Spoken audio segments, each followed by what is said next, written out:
commencer la vidéo un peu en ASMR. On cherche un téléviseur. Là, il y a une lampe plein pot qui est là. Ah, regardez. Je lui balance du plein pot en pleine tête et il n'y a que ce petit halo qui est ici. C'est du délire, alors qu'on est devant une dalle OLED qui devrait me renvoyer une lumière de ouf. De ouf, messieurs, dames. On va le mettre en route parce qu'en plus, il est en route, le produit. Il est en route. La lumière est complètement diffractée. Complètement. C'est parti. Là, il se prend une lampe dans la gueule. Il y a uniquement ça. Et à l'œil nu, je ne le vois pas aussi gros que ça.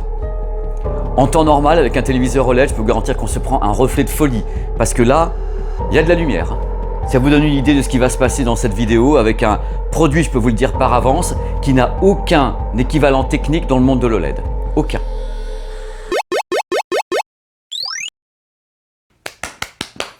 N'ayez pas peur, tout va bien, n'ayez pas peur. Alors pour aller dans la continuité de cette intro spéciale Scary Movie, actuellement face à ce téléviseur Samsung, j'ai 3 rampes d'éclairage comme celle-ci et c'est en effet un téléviseur OLED. Donc imaginez ce qui se passe parce qu'en effet pour la première fois de ma carrière, je teste un téléviseur OLED qui n'a rien à voir avec tous les modèles précédents que j'ai pu tester depuis maintenant 5 ou 6 ans. Bonjour, bienvenue sur ma chaîne YouTube PP World pour le test complet, vous allez voir complet, chapitré 4K de téléviseur Samsung S95D. Pour la première fois au monde, Samsung a conçu un téléviseur qui non pas a une dalle mat, c'est-à-dire qu'il n'y a pas de dalle mat OLED, il y a par contre un revêtement nouvelle génération qui donne à ce téléviseur des caractéristiques uniques au monde. La réputation des téléviseurs OLED, malgré le fait que quelquefois, il peut y avoir un marquage, ça peut arriver. La seconde réputation, c'est qu'on se voit dedans. La plupart du temps, on peut être là en train de faire le brushing et là, vous allez voir qu'on ne se voit pas dedans du tout parce que le système d'anti-reflet qui est présent à bord de ce téléviseur donne une sorte de lumière brouillonne, diffuse. Il va diluer les choses, on le verra en plein jour parce que cette vidéo va être tournée en 2 parties. Il y a cette partie, maintenant on va expliquer les choses, je vais en même temps dresser un peu le tableau de ce téléviseur et du monde de l'OLED parce que pourquoi est-ce que Samsung fait ça? C'est qu'il y a une raison particulière et on va l'apprendre justement ensemble, vous allez beaucoup rigoler. Et après on aura également une vision diurne, c'est-à-dire que là on a des éclairages et demain matin je vais reprendre en effet la fin de ce test avec la lumière du soleil, on va passer des images, comme ça vous aurez 2 visions de ce produit. Le téléviseur est très peu troublé par la somme de lumière qu'il reçoit, c'est-à-dire que là au smartphone vous voyez peut-être cette zone là très claire, mais de mes yeux d'ici, je ne vois pas aussi clair que le smartphone qui lui va fouiller en effet dans le contraste pour vous mettre des trucs. Donc c'est un test particulier, je suis très ému de le faire. Au programme, un petit billet d'humeur entre guillemets sur le marché des téléviseurs et de l'OLED pour comprendre pourquoi celui-ci existe. Après, descriptif sur le terrain, qui est-il? Est-ce que par hasard c'est pas un S95C qui a été redéguisé avec uniquement l'anti-reflet qui est différent? Qui sait, peut-être, moi je ne sais pas. Après, il y aura mes analyses sur le terrain. Ça fait 1 semaine que je regarde ce téléviseur, jour, nuit, je suis là, oh là là, comment je vais leur expliquer ce qui se passe parce qu'il y a des trucs qu'on perçoit, des trucs qu'on voit et quelquefois trouver les mots derrière c'est compliqué. C'est Sylvain qui a une partie des clés de ce test parce que sachez quand même qu'à un moment donné, mon œil humain ne peut pas non plus tout percevoir. C'est-à-dire qu'ils annoncent qu'il y a une luminosité supérieure de 10 à 20%. Ben, je ne peux pas toujours mesurer avec mes yeux. Et c'est Sylvain qui vous dira si ce produit est plus ou moins performant que le S95C de Samsung. On rentre maintenant avec ce produit dans un fight absolument monstrueux pour 2024 et voici à mon avis celui qui est le meilleur concurrent pour foutre la aussi. Voilà. Et après, bien sûr, il y aura les plus et les moins. Alors, sachez qu'il y a une liste, comme toujours, de plus et de moins qui est gigantesque. C'est pas parce qu'il a l'air joli et qu'il est plein d'anti-reflets de tous les côtés que forcément il est parfait. Non, il y a des trucs également qui sont pas toujours formidables, mais justement, on va les explorer ensemble. Voilà, je suis pas content de vous accueillir dans cette vidéo. On va commencer par un petit tour d'horizon du monde des téléviseurs et des téléviseurs OLED. Il se passe des choses depuis 3 ans. Il faut les analyser parce que ce qui s'est passé depuis 3 ans a abouti à ça.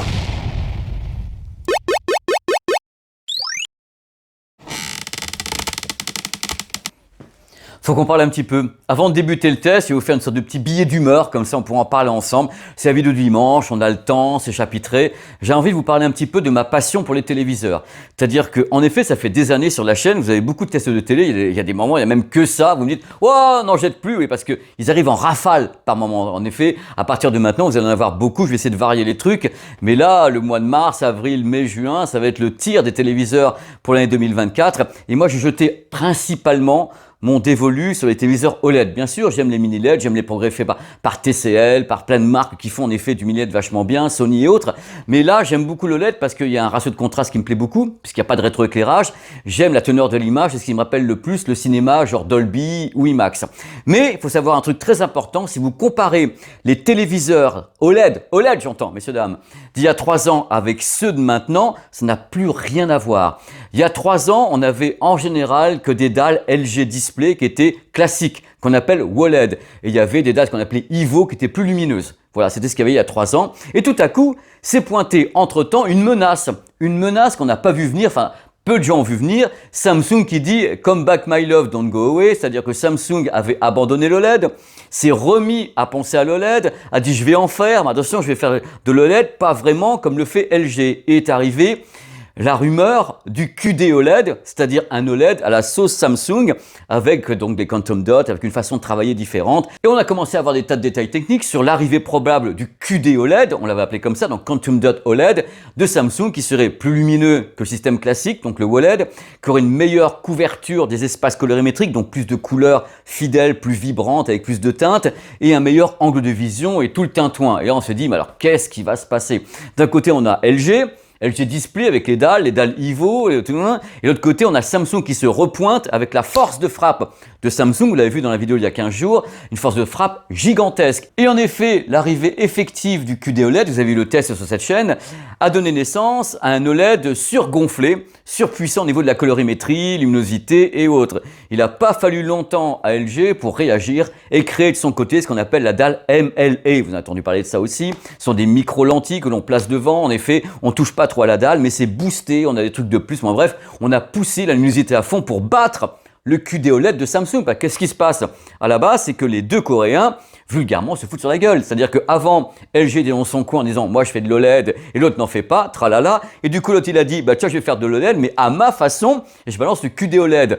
Donc LG a été piqué et a dit « moi je vais lancer mon système sans toucher au QD », donc pas mettre de quantum dot, mais avoir les micro-lentilles. Mais du coup, qu'est-ce qui se passe avec tout ça? C'est que tous les hauts de gamme que moi je teste depuis 1 an et demi ou 2 ans sont des hauts de gamme surgonflés. Sont des hauts de gamme surpuissants par rapport à ce qu'on avait dans l'OLED il y a 3 ans. S'il y a 3 ans, on s'était dit qu'un jour, on allait avoir un téléviseur OLED qui était capable de cracher de la lumière de folie, genre 1500 candela au mètre carré, des trucs comme ça, on aurait dit mais c'est pas possible, on peut pas le faire avec de l'OLED et on le fait maintenant. Il y a des téléviseurs OLED qu'on a testés avec Sylvain sur la chaîne qui ont dépassé les caractéristiques des LCD mini LED. En luminosité, en colorimétrie, ils ont vraiment boosté les trucs. Donc qu'est-ce qui se passe en 2024? En 2024, on se retrouve avec des téléviseurs haut de gamme qui sont des bêtes de compétition en OLED. On a les Panasonic, on a le Sony QD OLED qui est une véritable merveille, vous l'avez vu sur la chaîne, moi j'ai sacralisé ce produit. On a les QD OLED de Samsung, on a plein de trucs qui sont très hauts techniquement, même inespérés, et ça en 18 mois. En 18 mois, les marques se sont hissées à des caractéristiques de folie. D'un côté, en utilisant le QD OLED de Samsung, c'est ce que fait Sony, ou bien pour les autres marques, comme Panasonic entre autres, utiliser le MLA, donc la technologie de LG Display. Alors c'est le fight complet, et du coup, il y a une sorte de plafond de verre qui a été atteint. C'est-à-dire qu'on est allé très loin avec les nouvelles possibilités de l'OLED, d'un côté comme de l'autre, et les marques sont en train de se tirer la bourre en jouant avec « oui, alors moi je suis un petit peu plus lumineux que toi, oh oui, un petit peu plus de ça, oh bah j'ai un peu plus de couleur et tout ». Mais ce qui se passe, c'est qu'on est engorgé en fin de compte. C'est-à-dire que là, on a atteint un niveau où c'est difficile d'arriver à battre ce qu'on a fait pendant les 2 dernières années de progression technique. Alors qu'est-ce qu'il fallait faire? Qu'est-ce qu'il fallait faire pour sortir du lot? Ça, les amis, après 10 minutes d'intro, c'est ça qu'il fallait faire. C'est-à-dire que parmi les choses que les gens critiquent sur le LED, numéro 1, c'est le risque de marquage. On a peur que ça marque, que ça arrive un jour ou pas, bah ça on ne sait jamais. Il y a les systèmes anti-marquage qui fonctionnent de mieux en mieux. Mais le deuxième truc, c'est qu'on se voit dedans. Et ça, tout le monde déteste quelque part. Oui, alors l'OLED c'est sympa, mais quand j'ouvre ma porte-fenêtre, je vous l'ai dit dans l'intro, hein, quand j'ouvre ma porte-fenêtre, je me vois dedans et tout, c'est pas possible. J'ai du mal à avoir un noir complet étant donné que je me vois dedans. La nuit, c'est super. On a fini par penser que le téléviseur OLED était bon que la nuit. Et dès qu'il y avait trop de lumière, bah, il s'écroulait un petit peu parce qu'on se voyait dedans. Donc le seul point qu'on pouvait vraiment régler sur l'OLED, à part si un jour on règle ce satané risque de marquage sur une dalle, c'est le reflet de la pièce dans le téléviseur. Et là, en effet, en faisant ça, Samsung s'est démarqué de tout le reste en disant « Nous sommes les seuls à pouvoir faire ce type d'anti-reflet » et de ce fait, il se place directement au-dessus de la mêlée de tous les autres qui peuvent se battre à coups de lumens, de pixels et autres, mais qui n'ont pas ça. C'est-à-dire qu'on a, avec ce produit, vous voyez, là il est en route. Depuis tout à l'heure, j'affiche du noir. C'est-à-dire que là, il y a en effet un lecteur de Blu-ray qui est en pause, qui est en noir. Depuis tout à l'heure, il y a du noir, il y a les éclairages. Et regardez, je peux être dedans, il n'y a pas mon reflet. Ça n'a pas dû rigoler chez Samsung pour créer cet anti-reflet parce qu'il a fallu jouer d'entre-deux. C'est-à-dire qu'à la base, une dalle qui est dite brillante, c'est très générique, qui a donc une réflexion, est considérée comme plus vive. On a donc des couleurs plus vives, un côté plus vif dans la lumière et un contraste qui serait presque boosté par la pollution lumineuse en quelque sorte. Tandis que quand on crée ce type de dalle anti-reflet, on prend le risque d'avoir une image qui est plus en retrait, peut-être plus douce, plus terne et surtout d'avoir un comportement différent du téléviseur en plein jour, en pleine nuit, en plein soleil. Donc l'idée c'est d'arriver justement à un entre-deux ou un entre-trois si je puis dire, avec les différents types de configurations. Et c'est là-dessus qu'en fin de compte s'est fait tout le travail de Samsung autour de cet anti-reflet du S95D. Même si Samsung ne le dira jamais, c'est à mon avis la gamme QD OLED, donc une dalle OLED avec les Quantum Dots et en plus maintenant sur la gamme 2024 ce système donc anti-reflet. Ça c'est ouf parce que n'importe quel téléviseur LCD, LED ou mini LED, on se voit dedans, même avec les anti-reflets. Il n'y a que deux frames, on ne se voit pas dedans parce que l'écran est anti-reflet. Il est mat, tandis que là, la dalle, elle n'est pas mate. Par contre, l'anti-reflet donne une sensation mate. Vous voyez la différence? C'est du délire. Par contre, j'ai essayé de savoir comment était fait l'anti-reflet, c'est-à-dire quels étaient les matériaux qui piégeaient. J'arrive pas à savoir, Samsung ne veut pas répondre sur ce point, mais dans tous les cas, c'est du jamais vu.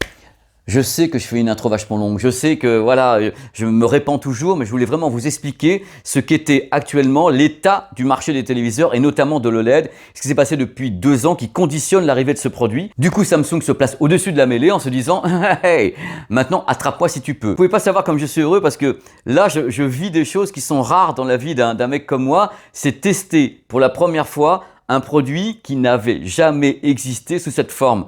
Vous vous rendez compte de l'excitation que j'ai, c'est pour ça que j'ai fait une intro aussi longue et que cette vidéo sera longue parce que j'avais jamais testé ça. Je savais même pas que c'était possible. J'en suis là, je savais pas qu'on pouvait le faire. Alors maintenant, on va faire le tour du propriétaire. Ça vaut 10 aussi ça. Allez, c'est parti. D'abord, la gamme, 3 diagonales différentes avec des tarifs ouïouïouï. Alors attention aux tarifs, ce sont les prix conseillés par Samsung. Les prix sont libres en France, donc chaque enseigne fera le prix qu'elle veut. Mais officiellement, Samsung conseille les prix suivants. 55 pouces, 2799 €. 65 pouces, donc celui-ci, 3699 €. Nous l'avons en prêt depuis le 11 mars, celui-ci. 77 pouces, alors là 77 pouces, 4999 €. Prix indicatif, on verra dans les semaines et mois à venir. A priori, la mise en vente, c'est mi-avril environ. À confirmer. C'est parti, on part en immersion. Voici la bestiole, 65 pouces. L'épaisseur pour commencer. Extraordinaire l'épaisseur, 1,1 cm d'épaisseur. C'est du délire complet. Par contre, attention, le produit est super lourd. Il fait 19 kg et avec son pied qui n'est pas rotatif ici, le produit fait quand même 29 kg. Ils y sont allés franchement. Alors, faut savoir que le produit n'est pas épais. Pourquoi? Because, regardez comme il est beau, ici il est placé, il est installé. Le boîtier externe, ce boîtier externe One Connect avec son câble qui est là. Donc le câble, je crois qu'il fait à peu près 2 mètres qu'on installe derrière. Le boîtier peut être ici, donc l'emplacement est ici. Et il peut également être mis ailleurs, si ça vous intéresse de mettre le boîtier ailleurs. C'est une garde de triage. Alors il y a mieux que ça, regardez, bon, l'épaisseur, 11 mm. Mais quand même, messieurs, dames, tenez-vous bien, dans les 11 mm, ils ont réussi à balancer des haut-parleurs. Et dans 11 mm, ils ont 4 x 1.2 canaux avec 70 watts qui balancent avec ces choses-là, c'est du délire. Il y a 2 haut-parleurs de grave, 3 haut-parleurs médium aigus. Comme la plupart des téléviseurs haut de gamme chez Samsung, ce S95D est compatible Dolby Atmos. Donc tous les Dolby, il n'y a pas de DTS à bord. Il faut savoir que le Dolby Atmos sans fil est possible. Dans le cas où vous mettez une barre de son ici qui est compatible, donc Samsung avec Samsung, vous aurez du Dolby Atmos sans fil ou bien Dolby Atmos au travers de la HDMI ARC et iARC. Évidemment, sur ce modèle haut de gamme, il y a le Q-Symphony qui permet au téléviseur d'être complémentaire à une barre de son et en plus cette année avec une nouveauté, on peut appairer à ce téléviseur haut de gamme des petites enceintes en surround grâce justement à une double connexion surround autour du Q-Symphony. On peut appairer par exemple les petites enceintes, les cadres audio qu'on avait vu justement il y a 15 jours qui s'appellent les LS60D qui coûtent quand même 449 € la pièce. Et il y a également un mode qu'on appelle AVA assisté d'une intelligence artificielle qui permet au dialogue d'être optimisé quand c'est un peu le bazar. Hein. Vous savez, quelquefois, il y a le son qui est très fort au niveau de la musique, des explosions et personne ne comprend plus rien. Et du coup, AVA fait le tri et vous met les dialogues en avant ou pas parce que c'est déconnectable.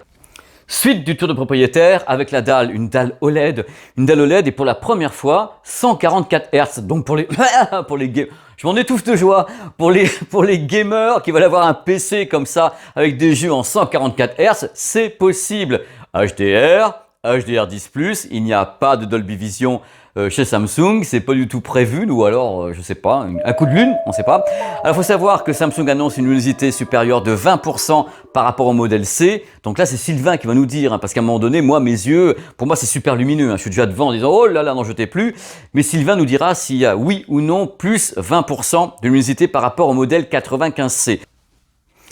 Je ne le dirai jamais assez, derrière une dalle, derrière tout ce que vous voulez, il y a un processeur, un cerveau. C'est vraiment la clé de l'affaire, mais c'est le même, peu ou prou le même que sur le modèle C qui avait un autre nom. Il faut savoir que c'est donc un processeur qui est dit neuronal. Le but du processeur neuronal, du traitement vidéo neuronal, c'est d'essayer de se comporter comme vous, comme un être humain. Il dit, comment est-ce qu'on voit ça, nous, en tant qu'être humain? Donc il va s'ajuster par rapport à ça pour avoir l'image la plus naturelle. Évidemment, tout se déconnecte, vous n'êtes pas obligé d'avoir affaire à l'image trifouillée, tripatouillée par une IA, quoiqu'en général ça marche pas trop mal suivant les systèmes, mais l'idée de base c'est déjà d'avoir un upscale. Donc l'upscale, on rappelle ce que c'est une source qui serait pas 4K, elle arrive comme ça, elle est toute petite la source, elle est qualité DVD ou bien qualité Full HD, on dit voilà, moi j'ai envie de gonfler un peu le torse et de passer sur un grand téléviseur comme ça qui a 8,3 millions de pixels, et dans ce cas-là l'IA va travailler justement cette image qui n'est pas une image 4K pour l'amener à l'image 4K de la façon la plus élégante possible.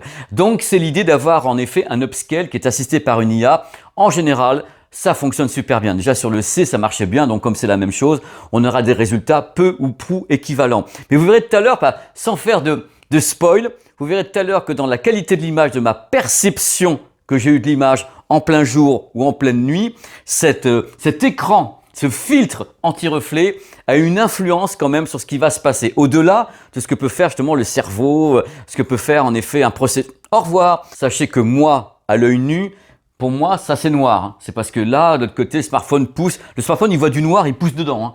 Mais à l'œil nu, on a quelque chose de ouf. Pour information, il faut quand même savoir que ce produit est intelligent. J'aime pas le mot, ça reste un processeur, ça reste un téléviseur, mais il y a quand même une notion d'intelligence artificielle capable justement d'avoir une détection de source. À chaque fois que vous rebranchez un nouveau produit, par exemple si j'enlève l'Apple TV, si je la remets en route, il y a un moment d'adaptation qui dure 3-4 secondes pendant lequel le téléviseur va analyser le type d'image, 4K, les caractéristiques techniques et ajuster. Vous pouvez débrayer ça, mais normalement une sorte de palpation en fin de compte des sources qui est intéressante avec un ajustement qui s'affiche. Il vous dit voilà, je suis en train de calculer pour que ça soit au mieux. En fin de compte, le but de la manœuvre avec ces produits, c'est d'aller plus vite et vous offrir un confort de vision et un confort auditif qui soit adaptatif. Ces produits s'adaptent à la source, l'améliorent, l'upscale, font ce qu'ils veulent pour l'aménager. C'est cette nouvelle génération de téléviseurs capable entre guillemets de penser numériquement. Penser au niveau neuronal. Et ça fonctionne pas mal en général. Hein. C'est-à-dire que moi, j'ai été assez surpris par les pré-réglages effectués par la machine. Bien sûr, encore une fois, si tout va mal, vous appuyez sur les boutons, vous le faites vous-même, vous reprenez le contrôle de la bête, vous dites c'est moi le patron et toi tu te tais. Vous pouvez le faire. Tout peut être désactivé, vous voyez, amplificateur des couleurs, paramètres d'espace, en effet tout ça, ça peut être soit en automatique, soit en manuel, soit en normal, tout déconnectable ou ajustable à la main. Certaines machines comme celle-ci et d'autres peuvent être des machines learning, c'est-à-dire apprendre un petit peu avec des mises à jour, à travailler le noir, certaines scènes, c'est possible. Mais encore une fois, on-off. On-off. Vous l'avez vu sur la vidéo des gammes 2024, il y a une nouvelle game bar qui apparaît, qui permet une reconnaissance automatique du type de jeu. Donc ça permet d'aller plus vite, avec toujours les mêmes fonctions à la base. Donc c'est une game bar très efficace, il y a un mode pour accélérer justement le gaming pour avoir une latence qui est réduite. On verra justement avec Sylvain ce qu'il en est parce que Sylvain va mesurer justement cette latence en gaming, que ce soit bien sûr avec Xbox ou PlayStation, tout ce que vous voulez, avec tout ce qui est possible. Voilà, hasard, regardez où c'est marqué en rouge, c'est le Dolby Vision. Donc c'est le seul point vraiment qui est un petit peu délictueux sur ce téléviseur comme tout téléviseur Samsung. C'est le fait que Dolby Vision, pour les films, pour le gaming, n'est pas accepté, alors qu'en face, il y a des téléviseurs qui sont Dolby Vision et pour le gaming et pour les films, jusqu'en 120 images par seconde, voire 144 images par seconde. Donc voilà, c'est la lacune, mais je pense que c'est parfaitement assumé par Samsung. Allez, on repart en immersion dans le dos de la bête, avec le boîtier One Connect qui est arrimé. On va parler de la connectique qui est plutôt généreuse, la connectique, avec 4 ports HDMI 2.1 plein débit, 4K, 144 Hz. Les 4 carrément compatibles VRR, ALLM, ARC et eARC pour un de ces ports, pour avoir une barre de son, retour audio et autres. Il y a 3 ports USB, un port USB-C, prise optique et Ethernet. Par contre, il n'y a pas de sortie casque. On estime que les produits fonctionnent en Bluetooth. Coucou, je suis là. Concernant Tizen 2024, vous avez donc Samsung TV Plus qui dispose de 120 chaînes. Vous voyez apparaître ici. Vous avez tous les opérateurs. Avec BTV+, vous avez Orange Télé, je crois qu'elle est arrivée maintenant voilà de Free, il y a SFR qui est ici. C'est assez complet de tous les côtés. Vous avez bien sûr un hub SmartThings qui est super important parce que le hub SmartThings, c'est vraiment tout l'écosystème domotique et domestique. On peut tout mettre dedans, y compris Philips Hue. Vous avez le Multiview qui est possible sur 2 écrans. Vous avez également le Wi-Fi direct et AirPlay 2. Au parloir, Monsieur Garcia. Au parloir. Voici donc les résultats sur le terrain. Un truc que j'adore faire parce que c'est du vécu en fin de compte. Alors il y a eu 2 passes différentes. Première passe, visionnage tous les soirs pendant donc 6 jours de ce produit dans la plus totale pénombre, c'est-à-dire dans le noir le plus complet. Même pas une petite lampe ni quoi que ce soit. Hop, on regarde ce que ça vaut par rapport à un OLED classique qui n'aurait pas justement cet anti-reflet. Et seconde passe, et cette fois-ci en plein jour, pour savoir s'il y a vraiment une grosse différence, comment ça travaille, est-ce qu'on perd des trucs ou pas. Alors le premier truc, le visionnage de nuit, by night. Alors est-ce que j'ai pu détecter le fait qu'il y avait ce type d'anti-reflet ou bien un OLED classique? Moi, à l'œil nu, j'ai eu du contraste très violent, j'ai eu un noir profond, j'ai eu une extraordinaire colorimétrie. C'est pour ça que je pense que c'est du QD OLED, même si c'est du QD OLED. On sent que les couleurs sont très dynamiques, c'est poussé, c'est ambre, c'est beau, c'est illuminé de colorimétrie en HDR ou sans HDR, ça change rien, ça pète quand même un maximum. Luminosité, alors c'est extrêmement lumineux. J'ai dû freiner le produit plusieurs fois. Je me suis dit, il y a en effet ce nouveau filtre, là on est dans le noir complet. Est-ce que par hasard le filtre n'engageait pas une notion de halo? Alors moi je n'ai pas particulièrement de halo, par contre j'ai quelques petites dérives ici avec quelques pixels. Là on voit un décalage, vous pouvez peut-être pas voir ici, où il y a un trait rouge.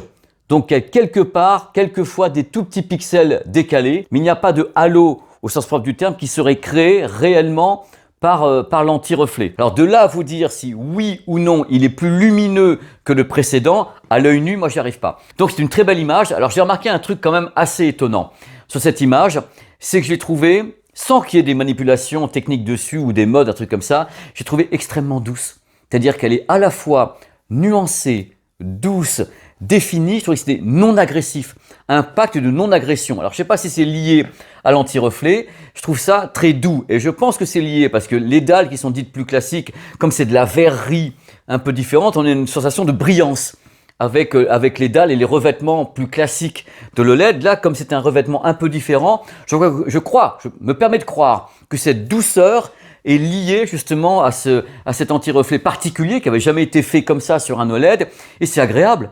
C'est super agréable parce qu'on n'est pas troublé, on a quelque chose qui sort de l'écran, qui est très naturel, qui est suave, nuancé, pas agressif, assez doux. Bien sûr, si on pousse la netteté à fond, on va avoir une image qui va être plus granuleuse ou autre, mais globalement, sans tripoter les réglages, on a une image qui est très douce. L'image elle me paraît, attention, moi je marche sur la lune là, j'ai pas de recul sur ce type de produit, j'ai jamais testé un OLED avec ça. Elle me paraît plus douce et du coup, moins fatigante, plus agréable. Donc j'ai aimé, moi, le visionnage de nuit, c'est-à-dire en ce que j'appelle de nuit, dans une pièce entièrement noire. J'ai trouvé ça vachement bien et j'ai trouvé ça agréable, vraiment un côté suave. avec la plupart des bonnes sources, hein, bien sûr. Si vous balancez n'importe quoi, bah, ça part en courant, hein, je veux dire, ce sera la même chose. L'upscale fonctionne très très bien, c'est-à-dire l'upscale, c'est le moment où on a une source par exemple DVD ou une source Blu-ray plutôt en Full HD et qu'on la met en 4K, ça marche super bien. Ça marche vraiment super bien, c'est en effet dépourvu complètement d'artefacts. On n'a pas besoin de corriger, hein. Le produit peut soit travailler en automatique et vous dire voilà, on fait intervenir l'intelligence artificielle pour vous faire quelque chose, soit on débraye et on peut gérer un tout petit peu, mais globalement, ça marche vachement bien. C'est vraiment très net. Pour résumer, globalement, je dis bien globalement, mon visionnage dans une pièce entièrement noire, j'ai pas senti une énorme différence par rapport à un produit excellent comme le LG G3, par exemple, qui a un excellent filtre anti-reflet. J'ai pas senti une différence gigantesque, sauf que j'ai trouvé ça plus doux. Certainement, je me répète, certainement lié au fait qu'il n'y a pas une verrerie, il n'y a pas donc un filtre anti-reflet qui serait de type verrerie ou un truc comme ça. Là, on a l'impression que c'est mat, alors qu'en fin de compte, la dalle n'est pas mat, mais l'anti-reflet donne une sensation de mat. C'est assez troublant. Quand vous le verrez en vrai, ce produit, vous serez dans le magasin et vous direz, mais c'est troublant. Parce que vous dites, c'est peut-être comme un frame de Samsung, mais c'est pas le principe du frame. C'est autre chose. Et c'est là-dessus où Samsung marche sur la lune. Et moi aussi, je prends des précautions en vous parlant parce que je vis le truc. Je l'ai vécu pendant plusieurs nuits, ce produit. Et j'arrive pas à analyser complètement la façon que je peux avoir pour vous faire passer mes sentiments. À part que c'est plus doux, c'est moins agressif et ça donne moins une impression de brillance, ce type de téléviseur, même la nuit. C'est parti avec ma mire favorite, ce que moi j'appelle la mire Star Wars, hein, et qui permet de savoir justement quel est le ratio de contraste. Là, nous sommes donc avec le téléviseur entièrement dans une pièce noire. Donc moi, ce que je peux en voir actuellement, c'est que le ratio de contraste est fabuleux. Donc, à ma connaissance, le filtre présent n'entrave absolument en rien le contraste. Et là, je suis en train de braquer, en fin de compte, ça sur l'écran et j'ai absolument aucun reflet. Aucun, rien du tout. Je suis en train de l'agiter, il y a de la lumière devant, là, et je n'ai rien. Alors qu'en général, ça se voit toujours, presque pas de réflexion, et on fera exactement la même chose en plein jour, pour savoir quel est justement l'effet du filtre anti-reflet sur ce ratio de contraste.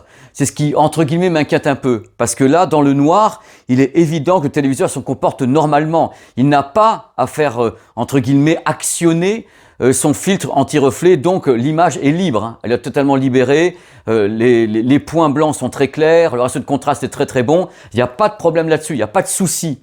Moi, j'ai pas de souci là-dessus. Donc là, c'est toujours intéressant de faire passer un point ici, je ne sais pas si vous voyez, moi je suis juste en haut ici, donc c'est toujours intéressant pour savoir s'il y a un halo, parce que l'OLED peut également avoir un halo, hein, qui est lié justement à sa verrerie ou bien un anti-reflet. Là, moi, à ma connaissance, je ne vois pas un halo particulier, à l'œil nu. Ce n'est pas probant. Vous savez, elle est en route là. Hein. Il y a des petits points qui passent. C'est en route derrière moi. C'est oufissime. Franchement, moi, ça fait quand même 5 jours, je suis franc avec vous, comme toujours, où je me pince et je me dis, ouais, quand même. Et hop! Et il y a de la lumière, il y a de la colorimétrie. Mais même là, en étant devant, je suis dans un moment où je suis extrêmement troublé. Extrêmement troublé de ce que je vois, parce que c'est dingue. Ce que je vais vous dire va vous choquer. On a l'impression, quand on est devant et quand on s'approche, qu'on n'a pas affaire à un OLED. Parce que l'OLED, j'ai toujours vu avec des anti-reflets qui malgré tout avaient une brillance. Là, quand on s'approche, on a l'impression que c'est un téléviseur LCD mat, alors que la dalle n'est pas mat. Magie. C'est pas la dalle qui est mat, c'est la sensation justement offerte par ce filtre anti-reflet qui donne le sentiment d'avoir en effet quelque chose de mat, comme on trouve sur certains PC, comme on trouve sur le The Frame, ou comme on trouve sur certains téléviseurs LCD 1000 LED qui ont une dalle un peu mat. Là, c'est troublant. On est perturbé par ce téléviseur. Je regarde par là, les éclairages, je ne sais pas où vous êtes. Le mec, on est perturbé. Je vous parle, je suis carrément devant et j'ai aucune sensation de reflet. C'est-à-dire que là, j'aurais pu avoir des reflets de mes éclairages. Je vois rien et je vois une sensation d'un écran de PC ultra défini, mais perturbant, tout en étant extrêmement attachant et extrêmement reposant. On n'a pas l'impression que ça peut te faire du mal, ni aux yeux, ni quoi que ce soit, c'est extrêmement reposant. C'est pour ça, avant qu'on passe à la vision diurne du téléviseur, je pense qu'au final, il faudra que vous regardiez ce produit en magasin, pour être bien sûr qu'il vous correspond. Parce que quand on a vécu des générations entières de téléviseurs OLED avec justement un anti-reflet plus ou moins réussi, avec encore on se voit dedans et un côté brillant d'une sorte d'anti-reflet avec du vert dedans, avoir un truc qui est presque neutre comme ça peut perturber les rétines. Donc n'hésitez pas à aller le voir quand il sera en magasin. On va passer maintenant à la vision diurne. Et après, on fera l'audio du produit qui n'est pas son point fort à mon sens. En même temps, mettre des haut-parleurs sur 11 mm, on va pas non plus taper le son du Grand Rex derrière. On n'en est pas là. Regardez, il y a vraiment du soleil dans la pièce. Et l'écran, badaboum. Le revêtement est fou quand même. Il est vraiment fou. Bon là bien sûr on me voit un petit peu passer, mais encore une fois le smartphone voit des choses que moi je ne vois pas. Parce que pour le smartphone ça c'est du noir, il va essayer de fouiller à l'intérieur. Mais moi à l'œil nu, le halo je le vois à peine. Et là je suis là en train de vous faire des gestes avec le soleil derrière moi, vous voyez juste une petite partie de ma main. Et ça je le vois très très peu. Là c'est augmenté par le smartphone et le fait que c'est en effet un écran noir. Alors faut le dire, quand c'est magique il faut le dire messieurs dames. Je suis content. Voici maintenant mes essais en version diurne. Donc là, en face de moi, j'ai 2 fenêtres. Il n'y a pas beaucoup de soleil ce matin, mais hier, vous avez vu justement une séquence avec du soleil. Et comment se comporte le téléviseur alors qu'on est en plein jour? Voilà, c'est un contre-jour qui est donc la fenêtre ici et fenêtre là. Il n'y a pas devant cette dalle une sorte de verrerie, donc avec un filtre qui serait presque brillant. Donc est-ce que par hasard on n'aurait pas à faire une image qui serait un peu fade, un peu terne? Ce qui sauve tout ça, c'est que la dalle est tellement lumineuse qu'elle piège en quelque sorte un effet qui aurait pu être terne, sans vie. Il y a tellement la patate derrière, je vais vous montrer un petit peu, tiens, on va s'amuser. Ça me fait rire. Le truc, il en fout partout. Alors là, vous éclairez la pièce. Donc, quand vous avez une telle patate lumineuse, vous pouvez avoir en effet de la lumière dans la pièce et vous dire, il n'y a pas de problème, il y a quand même la patate, il n'y a pas de frein de ce côté-là. Donc, on garde ça concernant ce que peut faire ce téléviseur. C'est assez dingue parce qu'il fonctionne vraiment de façon atypique. Atypique parce qu'on ne s'attend pas à ça. Alors bien sûr, là vous voyez, le contraste reste très très vif. Alors je ne sais pas ce que filme le smartphone, moi de mes yeux, je vois un contraste qui est très vif mais qui donne quand même légèrement l'impression, parce que c'est un peu mat d'apparence dans tous les cas, ça donne toujours un peu l'impression que c'est pas aussi fort côté contraste qu'avec les systèmes classiques, donc avec une verrerie, un anti-reflet qui serait presque brillant. Vous avez vu à Las Vegas la comparaison entre le C et le D, c'est vrai que le C avait des effets de reflet, mais l'image donnait quand même la sensation d'être brillante. Là, c'est plus atténué, mais avec une telle patate lumineuse derrière qu'on garde quand même la colorimétrie, on garde tout. Mais justement, ce qui est important de savoir, à mon sens, ça n'engage que moi, c'est que cet anti-reflet révolutionnaire, n'ayons pas peur des mots sur de l'OLED dans tous les cas, ne peut exister correctement que si le téléviseur a la patate derrière, si la dalle OLED a la patate. Regardez un petit peu, il y a la patate quand même, vous avez la colorimétrie, on est en plein jour là. Colorimétrie, vous avez le contraste, il y a tout ce qu'il faut, bien sûr. Là c'est filmé avec le S24 Ultra et également chez vous retranscrit avec vos systèmes à vous, dans votre téléviseur, votre smartphone. Mais je vais vous dire de visu, je suis méga perturbé par ce produit parce que j'avais jamais vu ça. Voilà, je suis devant, vous voyez à quelle distance je suis? Je suis devant, c'est extrêmement doux. Là c'est ouf, j'ai même pas un pet de granularité, c'est d'une douceur et d'une définition infinie et j'ai la tête sur l'écran, avec en effet une absence totale d'une quelconque pollution, c'est-à-dire que là j'ai la fenêtre qui est là, j'ai une fenêtre qui est là mais j'ai pas de pollution liée à ça parce que justement le filtre annihile en effet tous ces effets de lumière, donc on a une image qui est presque nettoyée de la pollution lumineuse, on n'est pas habitué à ça. Regardez ça, regardez ce délire, c'est extrêmement vivant, là je suis devant. C'est ouf quoi, le noir est complet, il n'y a pas de halo. Moi je n'ai aucun halo, je ne sais pas si vous en avez un vous, mais moi là j'ai aucun halo autour des lettres, j'ai rien du tout. C'est la première fois que je ne me vois pas dans un téléviseur OLED, la première fois. Donc excusez-moi du peu, excusez-moi d'être troublé quand même. Et je suis content de faire cette vidéo parce que c'est une approche, c'est pas l'approche de quelqu'un qui a du recul, parce que j'ai aucun recul sur ce type de produit avec une telle dalle. Je n'ai pas de recul. Là, je suis en train de marcher pour la première fois sur la planète Mars et l'angle de vision est très très bon. Donc voilà, pendant que c'est écrit Spaceman, on va parler un petit peu de l'audio parce que l'audio, c'est intéressant, c'est pas le point fort du produit. Avec des haut-parleurs qui sont placés sur 11 mm, on a en effet une spatialisation qui est possible. C'est-à-dire qu'en effet, on peut avoir quelques effets Dolby Atmos. Par contre, je trouvais que ça manquait de patate. Je trouvais que ça manquait de puissance et de grave. En effet, les haut-parleurs sont comme ça. Donc, sur ce téléviseur 65 pouces, qui est quand même un monstre, je vous conseille quand même, si vous le pouvez, si vous le souhaitez, comme il est très très fin, je vous le conseille d'essayer de placer une barre de son qui peut compenser le fait qu'on a des haut-parleurs qui font ça. Ils ont créé un monstre, un produit qu'ils vont comme ça agiter pendant toute l'année et le montrer à la concurrence en disant « Faites la même chose maintenant ». Ça va donner d'excellents produits dans les 2 ans à venir. l'existence de celui-ci. Parce que là, l'émulation va battre son plein du côté des LG, machin. Oh là là là, qu'est-ce qui se passe? Eh ben, on va faire mieux. Ben justement, faites encore mieux, ça sera bien pour tout le monde. Mais baissez les tarifs, parce que ça devient insupportable, les prix. Salut Sylvain. Salut Pépé. Salut tout le monde.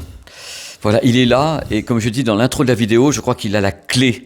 Tu as la clé parce qu'il y a des trucs qu'on ne peut plus vraiment toujours détecter à l'œil, même si on peut dire si une image est bonne, mais les notions de luminosité, des trucs comme ça, là tu as tout. Et je suis extrêmement à la fois content et presque anxieux parce que ce produit, on n'a jamais testé un truc pareil. Il faut pas, effectivement. Tu as parlé de la dalle, bien sûr. Ouais, je parlais de la dalle, du revêtement, tu sais très bien. C'était tout le thème de la vidéo. Puis là, il y a quand même des mesures très attendues. Alors, on y va tout de suite avec ce Samsung QD OLED. QD OLED 65D de 65 pouces que j'ai pu tester. Donc, grâce à cette technologie, le téléviseur propose un pic de luminosité de 1671 candela par mètre carré. C'est beaucoup, hein? C'est beaucoup. C'est un nouveau record, en fait, tout simplement. Les mecs, non seulement ils font un revêtement mat, et en plus derrière, là voilà, une luminosité boostée par rapport à l'année précédente, puisque l'année dernière, sur le S95C, j'avais mesuré 1325 candela par mètre carré. Donc, on a une progression d'à peu près 26%. Non mais c'est dingue, ils avaient annoncé 20. Mais c'est là parce que les gens qui nous regardent, ils sont là, ils disent peut-être l'année dernière on a envie d'acheter, ou ils ont acheté le S95C. Et cette année se pointe donc, Sylvain, un téléviseur qui est encore plus lumineux, avec un revêtement qui fait qu'on a presque une sorte de frame OLED. Oui, exactement, tout à fait. D'ailleurs, je pense qu'incessamment sous peu, on va voir des The Frame OLED sur le marché. Ça n'engage que moi après. Ça n'engage que nous alors. Sylvain, j'ai une question alors, parce que le téléviseur est particulier, on n'a jamais testé ça nous. Non, effectivement, une dalle de cette façon-là, non. On n'a jamais fait ça. Est-ce que tu as mesuré de la même façon ce téléviseur en plein jour ou pleine nuit? Est-ce que tu as fait les mêmes mesures qu'avec les autres? Voilà. Oui, pour pouvoir comparer un téléviseur à un autre, je mesure toujours de la même façon, c'est-à-dire dans l'obscurité totale. Voilà, donc comme ça on sait vraiment ce que valent les écrans, entre guillemets, quel que soit ce qu'il aurait pu avoir au niveau de la pollution lumineuse externe. Exactement. Alors une autre question, parce qu'on a beaucoup parlé dans la vidéo avant que tu interviennes, est-ce que tu as senti une perception du rendu du noir, du ratio de contraste en plein soleil, ou par rapport à celui-là, est-ce que tu as vu que c'était un peu différent? Alors oui, c'est différent, effectivement, les noirs sont moins profonds. On a donc cette dalle mate qui matifie tout simplement l'image et du coup qui rend moins profond, encore une fois, les noirs par rapport à une dalle qui est équipée d'une verrerie. D'une verrerie. Alors, c'était mon analyse également, parce que la verrerie, en fin de compte, a presque une vie à l'image. Il y a des reflets, mais on a l'impression que c'est plus, voilà. Et quand on a un écran qui est un petit peu matifié, c'est un peu plus en retrait. Exactement. Voilà. C'est une sensation qui est réelle, mais qui n'est pas paniquante. Tout à fait. Pour moi, l'avantage de cette dalle, en fait, c'est une certaine polyvalence. C'est-à-dire qu'en fait, du coup, ça permet à des gens qui avaient l'habitude de regarder ce téléviseur, ou un téléviseur OLED, en pleine journée, du coup, d'en profiter pleinement, sans avoir des reflets et de se voir même tout seul sur le téléviseur, tout simplement. Ah, souvent, on se voit bien dedans. Complètement. C'est des verreries. Et là, il n'y a plus de verreries. Voilà. Bon. Aucun problème l'après-midi. Voilà. Bon, écoute, c'est bien d'avoir mis au point, Sylvain. Je suis très très heureux. Maintenant, tu as d'autres. Je regarde pas. Tu as d'autres trucs. Le mode standard Filmmaker a été mesuré avec un delta E moyen de 1,88. Donc, une excellente fidélité des couleurs puisque le seuil doit être inférieur à 3, seuil en dessous duquel l'œil humain n'arrive plus à faire la différence entre la couleur affichée et la couleur demandée. Donc, c'est quasiment parfait. Alors maintenant, la température moyenne de couleur qui a été mesurée à 6399 Kelvin. Donc c'est excellent. Comme on peut le voir sur le graphique, effectivement, il y a très peu de dérives des trois couleurs principales. Le gamma moyen a été mesuré à 2,3, aussi très proche de la valeur de 2,4 attendue dans des conditions de visionnage sombres. Donc c'est également très bon. La courbe est comment? Enfin, on la voit là. La courbe, elle est légèrement inférieure à ce que ça devrait être, mais c'est tout à fait correct. D'accord. Le contraste, il est infini, encore une fois, dans le noir. Impossible de le mesurer en pleine lumière parce qu'il y a tellement de variations de possibilités que du coup, encore une fois, moi je mesure toujours dans l'obscurité totale pour pouvoir comparer un téléviseur à un autre. Voilà, il faut rajouter qu'avec ce type d'anti-reflet, on n'a pas officiellement de pollution lumineuse extrême. Moi je dis gommé. Gommé. Ah, franchement, top Sylvain, voilà. Alors on continue avec les mesures en HDR ce coup-ci. Toujours en mode Filmmaker qui permet d'obtenir les meilleurs résultats. J'ai pu obtenir un delta E moyen de 2,1. Donc c'est encore excellent, inférieur à 3. Pour un pic de luminosité, je rappelle, de 1671 candela par mètre carré. C'est notre record de test. C'est le record, effectivement. Sur un OLED. Sur un OLED, attention, précisons-le.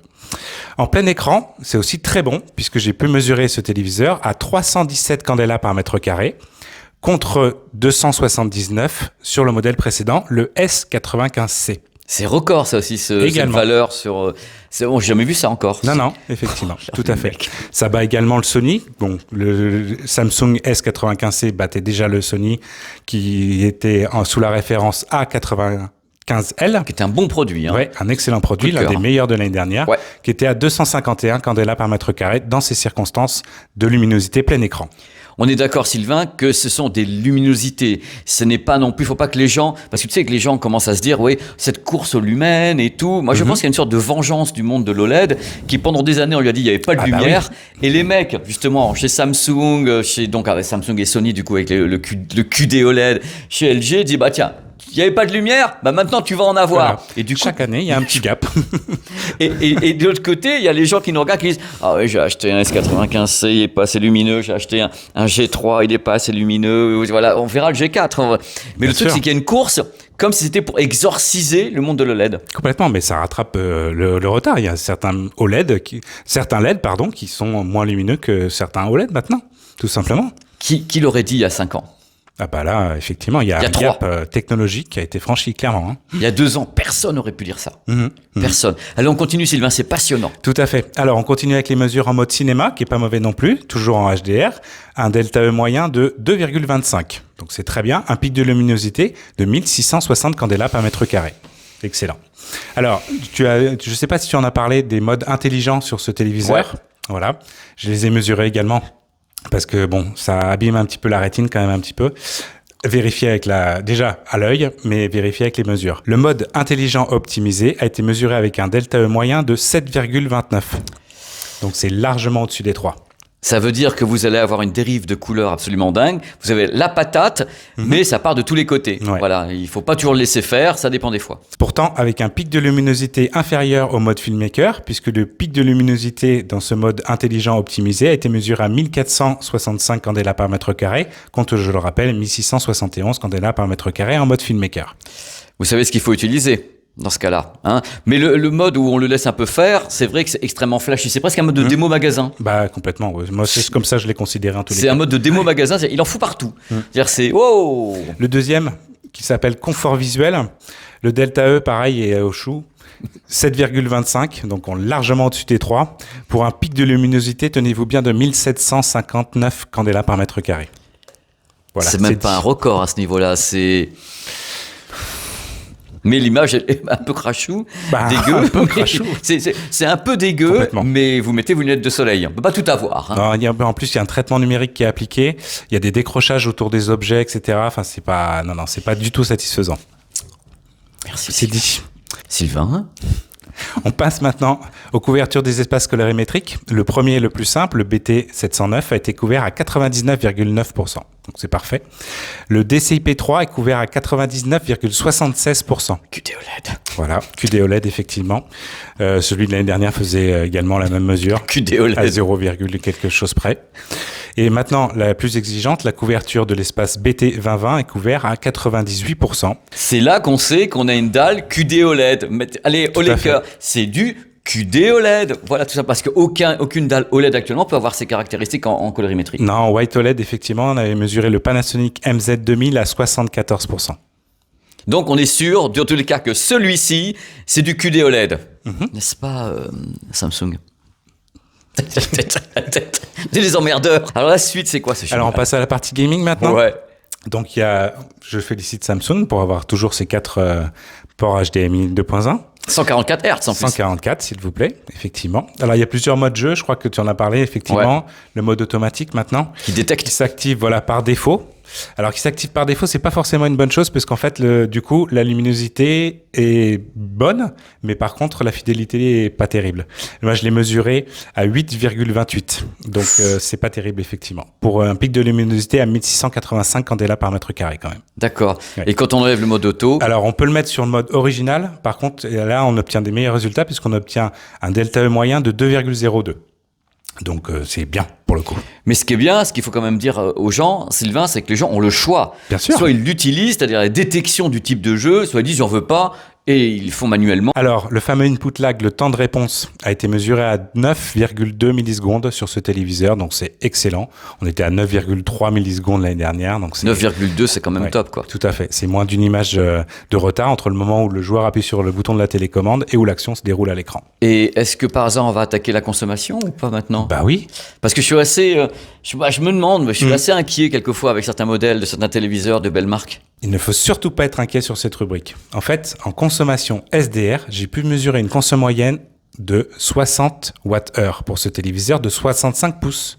En mode filmmaker, alors. Ouais, mais ce qu'il faut savoir, c'est que c'était la même consommation que l'année dernière en 55 pouces. Mais comment ils font ça? Donc on gagne 10 pouces et on consomme autant. Comment ils font ça? On va pas se la faire. Et le truc, il additionne quand même des caractéristiques techniques déjà de base de ouf. C'est pour ça que j'ai titré cette vidéo en disant que c'est historique, parce que n'importe comment, il y a un avant et un après. Donc luminosité, cet écran anti-reflet, l'input lag est toujours très très bon, et une consommation qui est encore améliorée dans le bon sens. Dans le bon sens, mais ça c'était juste en SDR. Ouais. En HDR, j'ai pu mesurer, toujours sur mes instruments de mesure, 68 Wh. L'année dernière, c'était 80 Wh. 83 exactement. Sur un téléviseur de 55 pouces. Cette année, c'est 65 pouces. Voilà. Voilà, on va pas se mentir. Je pense qu'ils voulaient faire fort cette année en disant on va faire fort sur l'OLED et le QD OLED. Et ben là... Avant que j'attaque la suite, sachez que cette vidéo a été tournée le 28 mars et que le produit arrive dans quelques semaines. Je crois que dans 15 jours ou 3 semaines. Lancement officiel entre le 11 et le 24 avril, je crois. Voilà. Donc le modèle qu'on a, c'est un modèle finalisé, mais il y a encore des petits ajustements à faire. Justement, on a remarqué un truc qui pourra, à mon avis, être corrigé très facilement par une mise à jour. C'est que vous savez que les téléviseurs OLED ont un mode anti-marquage, entre guillemets. Quand il y a une image qui reste trop longtemps, hop, cette image s'arrête et on a une sorte de petite mire d'anti-marquage. Elle se met pas en route obligatoirement. Non, elle se met pas en route. Alors sur ce téléviseur, normalement, ça se met en route au bout de 2 minutes d'inactivité. Et en fait, elle se met en route sur les contenus normaux, c'est-à-dire intégrés. Voilà. Or, j'ai constaté qu'effectivement, en branchant une Xbox ou un ordinateur, eh ben en fait, elle ne se déclenche pas. Voilà, elle se déclenche pas. Moi, avec l'Apple TV, curieusement, ça s'est déclenché. Mais ça, c'est les facéties du monde de l'électronique. Mais en tout cas, ce que Sylvain a remarqué, Xbox, en tout cas, et ton PC, l'écran anti-marquage ne se met pas en route. Tout à Donc fait. là, on a contacté Samsung, qui bien sûr a répondu. La dernière mise à jour du firmware va arriver bientôt. Voilà, donc paniquez pas au moment où vous aurez cette vidéo, parce que sincèrement, ça c'est pas un problème technique qui est insolvable. Non, c'est un problème logiciel, ça se corrige très facilement. Ça se corrige très facilement la mise en route de l'écran de veille, quoi. Donc c'est un truc très simple à faire. Mais nous, on se devait de vous dire qu'au 28 mars, ça n'a pas fonctionné correctement. Voilà. Donc on pense que ça fonctionnera bien après. Bien sûr. Bien évidemment. Voilà. Dans tous les cas, qu'est-ce que toi tu peux dire de ce produit? Parce que bon, tu l'as gardé autant de temps que moi. On l'a eu une semaine déjà tous les deux. Qu'est-ce que t'en penses, toi, Sylvain? Bah moi, je pense que c'est un excellent produit. Sincèrement, effectivement, hormis les mesures de pic de luminosité, fidélité des couleurs, le téléviseur vraiment remplit beaucoup de fonctions. Et ce que j'ai apprécié, ce que je disais un petit peu tout à l'heure, c'est sa polyvalence. C'est-à-dire que le OLED n'est plus réservé, entre guillemets, qu'aux fondus de home cinéma qui vont faire absolument l'obscurité chez eux, mettre dans des conditions optimales. On peut en profiter maintenant d'un téléviseur OLED sur ce modèle-là, en tous les cas, sur cette série-ci, d'un téléviseur OLED, encore une fois, dans l'après-midi, avec un éclairage qui nous renvoie notre propre lumière. Mais même en plein soleil, ça fonctionne encore. En plein soleil, on va avoir un côté un peu matifié sur l'endroit où il y a du noir. Tu peux pas faire autrement, mais tu te vois plus dedans déjà. On se voit plus dedans. C'est-à-dire que on va vous faire un petit truc tout à l'heure. Vous allez voir à mettre. On se voit globalement dans la plupart des téléviseurs, mais pas que les OLED. Le visionnage reste extrêmement agréable, même en plein après-midi, complètement. Moi, ce que j'ai remarqué, tu sais pas ce que j'ai dit avant, c'est une sensation souvent en plein jour de douceur. Oui, un peu aussi, effectivement. Ouais. C'est doux parce qu'il n'y a pas de pollution lumineuse, donc ça donne une image très douce. Ça peut même surprendre ce côté un peu timoré, alors qu'il y a les définitions, il y a tout. Bien sûr. Mais il n'y a plus cette pollution lumineuse, donc c'est comme si l'image était neutre. Ah ouais, complètement. On gomme les... Enfin bref, ils ont marché sur la Lune. Il y a toujours des détails, le piqué, etc., la luminosité, la définition qui est excellente. Mais effectivement, c'est une certaine douceur de l'image. Je suis tout à fait d'accord. Mais c'est bien. Bon, j'espère en tout cas que ça vous a plu, parce que la vidéo est longue, parce qu'on avait des choses à dire. Je pense que tous les deux, on savait qu'on testait un produit comme on n'en avait jamais eu. Non, effectivement, c'est une première mondiale. Et je pense que ça va, ça va peut-être donner des idées aux autres. Certainement, oui. Ou les faire paniquer. Il n'y a que les tarifs qui ne me vont pas, moi. Je vais te dire un truc parce qu'il ne sait pas que j'allais dire. Sylvain a recommencé les mesures 2 ou 3 fois. Parce que moi-même, on en parlait beaucoup. J'avais pas les résultats de ces mesures. Il me disait pas, j'ai trouvé tant. J'ai dit, Sylvain, t'es sûr, on recommence, t'es sûr, on recommence. Je suis chiant. Et tu l'as fait 3 fois. Bah, oui, mais c'est ce que je fais sans que tu me le demandes. C'est beau. Là, par rapport à l'exemplaire qu'on a, on est sûr de ce qu'on vous dit. Toujours. Merci Sylvain. Ah, merci Pépé. Ciao. Salut. Merci beaucoup.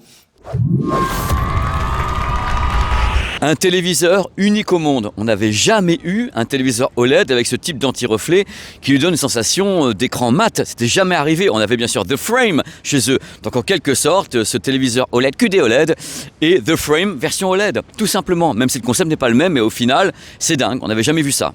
De même qu'il faut quand même ajouter que c'est le seul type de téléviseur OLED avec un boîtier externe. Les autres n'ont pas de boîtier externe, donc ça fait déjà 2 points qui font que le produit diffère des modèles concurrents. Autre truc parfaitement corrélaire, on n'avait jamais vu un téléviseur OLED se comporter comme ça en plein jour ou avec du soleil. Parce qu'en effet, là le truc est dingue, c'est qu'on a peut-être un petit peu moins de contraste avec du soleil, mais on garde une image absolument dingue qu'on ne retrouve pas sur d'autres modèles qui ont des verreries différentes.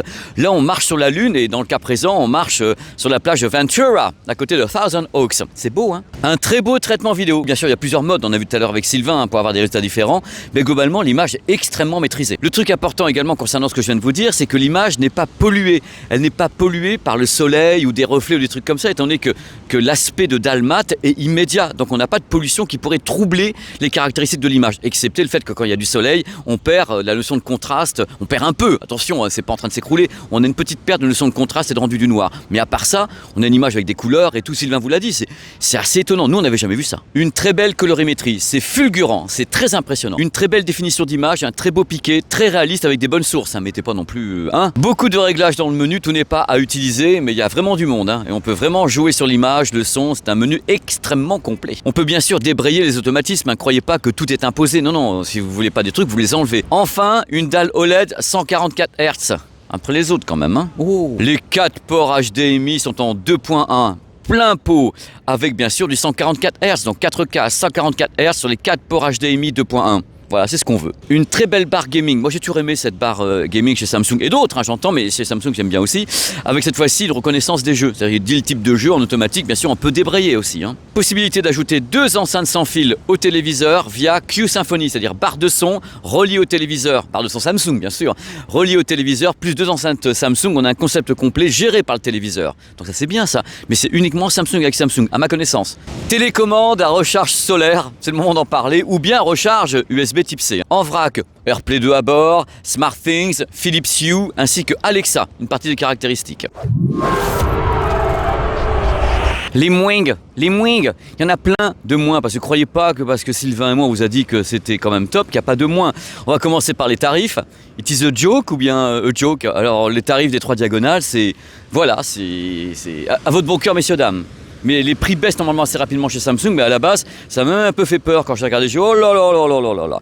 On va revenir là-dessus parce que c'est normal. Vous savez, plage ou pas plage, il n'y a pas de Dolby Vision à bord. Et je pense que c'est pas prévu. Ça fait que vous avez vu dans cette vidéo, j'ai pas insisté là-dessus parce qu'à un moment donné, ça sert plus à rien. Samsung n'a pas prévu de faire du Dolby Vision. Ils ont le HDR, donc si vous avez des programmes, même en Dolby Vision, vous aurez du HDR. Ils ont le HDR10+, parce qu'ils l'ont conçu avec d'autres entités. Hein. Il y avait Panasonic à la base, il y avait la Fox, tout ça au début. Et du coup, ils se disent, on a le HDR10+, on l'a conçu pour nous, donc on va pas payer des royalties à Dolby. Je pense que c'est l'explication. Mais de ce fait, je veux dire, on a beau leur poser la question depuis des années, ils sont toujours avec la même réponse, ce n'est pas prévu. Peut-être qu'un jour, sous la pression populaire mondiale du public, ils mettront du Dolby Vision à bord, mais ça veut dire que dans ce cas-là, ils doivent payer un truc à Dolby, en plus de ce qu'ils font avec Dolby Atmos. Alors sachez un truc concernant les barres de son Samsung Harman, certaines barres de son laissent passer le Dolby Vision, c'est normal. Je rappelle un truc très important, les barres de son Samsung Harman ne sont pas spécialement conçues uniquement pour les clients Samsung et uniquement pour les clients téléviseurs Samsung. Ça fait que les barres de son peuvent être en effet DTS, machin truc, alors que les téléviseurs ne sont pas compatibles DTS. C'est pour ça qu'il est important de séparer les segments de produits chez Samsung comme ailleurs. Hein. Il y a les téléviseurs Samsung qui ne sont pas Dolby Vision et qui ne sont pas DTS audio, et il y a les barres de son Samsung Harman, destinées à tous les types de clients, y compris ceux qui n'ont pas de téléviseur Samsung. Je le mets dans les moins, mais j'aimerais qu'on en parle un petit peu ensemble, parce que bon, c'est normal, sur cette chaîne on parle de ça. Il n'y a pas vraiment les mêmes résultats si le téléviseur travaille en pleine nuit ou bien s'il travaille en plein jour, et jour plus soleil. On a des résultats différents. En même temps, on a des résultats différents également avec des téléviseurs OLED classiques, en raison de la verrerie. Mais là, on s'aperçoit dans tous les cas qu'en plein jour, plein soleil, on a un petit peu moins de contraste. Bien sûr, les noirs sont un peu moins profonds. Et justement, l'anti-reflet va donner au final, avec une vision en plein jour ou bien plein soleil, plein jour à fond, une vision un petit peu plus matifiée. Ce qui est différent de ce qu'on a avec les téléviseurs OLED classiques qui sont un peu réfléchissants, voire beaucoup, voire passionnément. Là, c'est différent et c'est intéressant. Et c'est pour ça que ce test était important pour Sylvain et pour moi. Et c'est pour ça qu'on prend notre temps pour vous expliquer les choses.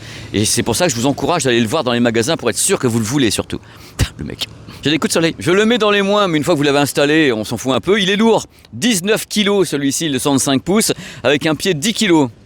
À votre bon cœur, messieurs, dames. On peut me le faire dans tous les sens. Je trouve que la section audio reste moyenne. C'est-à-dire que la dalle faisant 1,1 cm, on ne pouvait pas mettre des gros haut-parleurs à l'intérieur et on ne peut pas les mettre dans le boîtier externe non plus. Donc, si vous voulez, moi je pense qu'avec un produit comme ça, surtout 65 pouces et au-dessus, une barre de son, c'est pas mal. Et c'est la fin des votes du jury Sylvain PP World concernant ce téléviseur. C'est la fin. C'est la vraie fin de la vidéo, parce qu'il y a eu 15 fins dans la vidéo. À chaque fois, j'en fais des caisses, j'en rajoute des tonnes et tout. Parce que c'est la vidéo du dimanche, parce que je suis content d'être avec vous, parce que je pense que ce téléviseur n'est pas comme les autres. Donc, de la même façon que j'avais fait une très longue vidéo sur le premier QD OLED, de la même façon que j'avais fait une super grande vidéo sur le premier LG avec la dalle MLA, donc l'OLED avec les micro-lentilles, c'est là. Il fallait faire quelque chose d'important pour expliquer pourquoi ce téléviseur était également nouveau dans le monde des téléviseurs global, j'entends. Voilà. Et OLED, évidemment, ça n'avait jamais été fait, comme ce que je vous ai précité n'avait jamais été fait auparavant. Donc on rentre avec l'OLED dans une nouvelle ère. Je suis très curieux de savoir ce que vont faire les autres, parce que comme ça existe, les autres vont se dire ouais, comment être différenciant dans cet univers où malgré tout les ventes de téléviseurs se calment un peu. On a passé l'époque du Covid, on a passé ces moments où les gens étaient coincés chez eux en disant si je m'achetais une grande télé, on sent qu'il faut que les fabricants foutent la gomme au maximum pour vendre et maintenir tant soit peu des chiffres de vente dans le monde entier, parce que c'est pas la folie, qu'on soit clair.